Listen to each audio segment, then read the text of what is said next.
बिस्मिल्लाहिर्रहमानिर्रहीम। आज की वीडियो में हम डिस्कस करेंगे फर्स्ट ईयर बायोलॉजी के chapter number 1 cell structure and function के प्रोबिंग क्वेश्चन।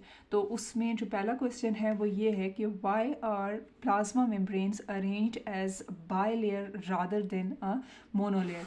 कि जो प्लाज्मा मेम्ब्रेन होती है यानी सेल मेम्ब्रेन होती है वो एज अ बाय लेयर, दो लेयर की फॉर्म में क्यों अरेंज होती है rather than a single layer. तो इसका आंसर ये है कि जो सेल्स होते हैं उनके दोनों साइड्स पे यानी सेल के अंदर और सेल के बाहर दोनों जो है वो इक्वेयस मीडियम होते हैं। बाहर जो है वो एक्स्ट्रा सेलुलर फ्लूइड होता है, वाटर होता है, और अंदर जो है वो साइटोप्लाज्म होता है। और जो सेल मेम्ब्रेन होती है उसका जो मेन कंपोनेंट होता है वो होता है फॉस्फोलिपिड। तो जो फॉस्फोलिपिड है वो एम्फीपैथिक मॉलिक्यूल होता है, यानी उसका एक हाइड्रोफिलिक हेड होता है और एक हाइड्रोफोबिक टेल होती है। जो हाइड्रोफिलिक हेड होता है फॉस्फोलिपिड का वो negatively charge polar phosphate group से बना होता है और ये हाइड्रोजन बॉन्ड्स बनाता है वाटर के साथ, जबकि जो हाइड्रोफोबिक टेल्स होती हैं वो अनचार्ज्ड होती हैं और नॉन पोलर होती हैं, और इस वजह से ये वाटर को क्या करती है, रिपेल करती है।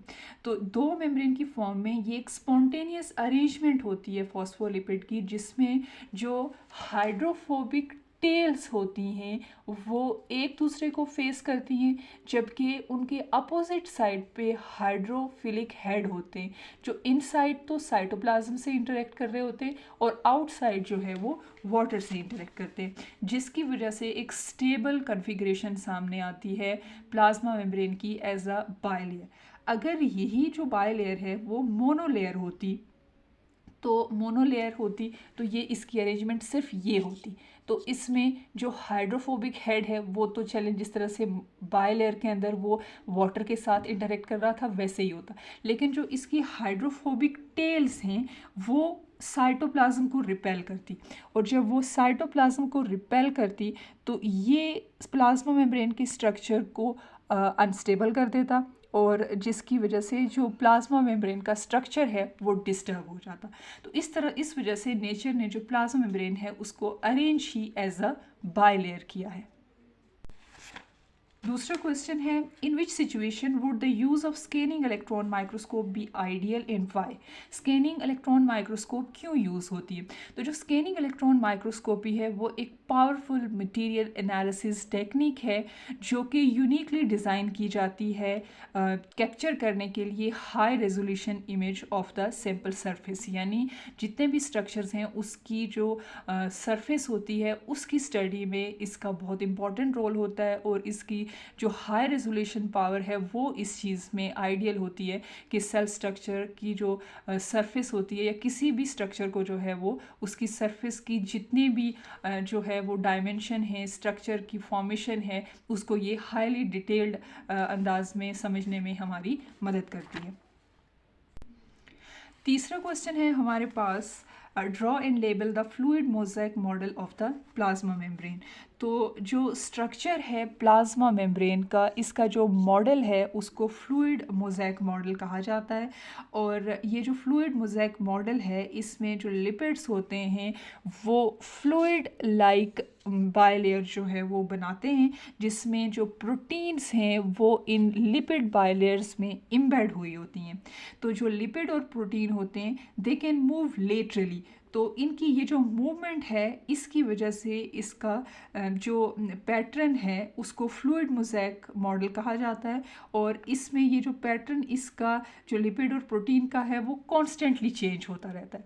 इसके अलावा ये जो प्रोटीन्स हैं इनके साथ लिपिड्स भी अटैच होते हैं और कार्बोहाइड्रेट्स भी अटैच होते हैं। जैसे अगर हम देखें तो ये प्रोटीन के साथ जो कार्बोहाइड्रेट अटैच है इसकी वजह से हम इसे ग्लाइकोप्रोटीन कहते हैं। इसके अलावा अगर तो प्लाज्मा मेम्ब्रेन यूकैरियोटिक सेल्स की है तो इसमें एक और स्ट्रक्चरल कंपोनेंट पाया जाता है जो कि कोलेस्ट्रॉल होता है, जो कि प्रोकैरियोट्स के अंदर नहीं पाया जाता। तो जो फ्लूइड मोज़ेक मॉडल है उसमें plasma membrane as a lipid bilayer present होती है और प्रोटीन जो है वो उसके स्ट्रक्चर में एम्बेड हुई होती है।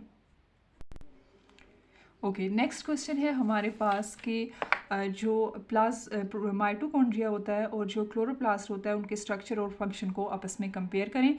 तो अगर हम माइटोकॉन्ड्रिया की बात करें तो माइटोकॉन्ड्रिया जो है वो बीन शेप्ड होता है, जबकि जो क्लोरोप्लास्ट होता है वो डिस्क शेप होता है। जो माइटोकॉन्ड्रिया होता है वो कलरलेस होता है, जबकि क्लोरोप्लास्ट क्लोरोफिल की प्रेजेंस की वजह से ग्रीन होता है। इसके अलावा माइटोकॉन्ड्रिया का स्ट्रक्चर मैट्रिक्स और क्रिस्टी से बना होता है जो उसकी इनफोल्डिंग्स होती हैं, जबकि जो क्लोरोप्लास्ट है वो स्ट्रोमा और डिस्क लाइक स्ट्रक्चर थाइलोकाइड से बना होता है जो कि ग्रेना में अरेंज होते हैं, और ग्रेना जो है वो दूसरे ग्रेना के सेट के साथ इंटरग्रेना के थ्रू कनेक्ट होता है। इसके अलावा माइटोकॉन्ड्रिया ऑक्सीजन को कंज्यूम करता है, जबकि जो क्लोरोप्लास्ट होता है वो ऑक्सीजन को रिलीज करता है during the process of photosynthesis. Mitochondria के अंदर जो है वो पिगमेंट्स प्रेजेंट नहीं होते, ये सेलुलर रेस्पिरेशन में इन्वॉल्व होता है, जबकि क्लोरोप्लास्ट के अंदर क्लोरोफिल पिगमेंट्स होते हैं जो कि फोटोसिंथेसिस के प्रोसेस में हेल्प आउट करते हैं। इसके अलावा हमारे पास नेक्स्ट क्वेश्चन ये है कि माइटोकॉन्ड्रिया फोटोसिंथेटिक टिश्यूज़ में क्यों पाया जाता है। तो ये फोटोसिंथेसिस के लिए जो है वो नेसेसरी नहीं होते, लेकिन ये क्लोरोप्लास्ट होता है उसके साथ मिलके एनर्जी जनरेट करने में यानी एटीपी को सिंथेसाइज करने में हेल्प आउट करते हैं।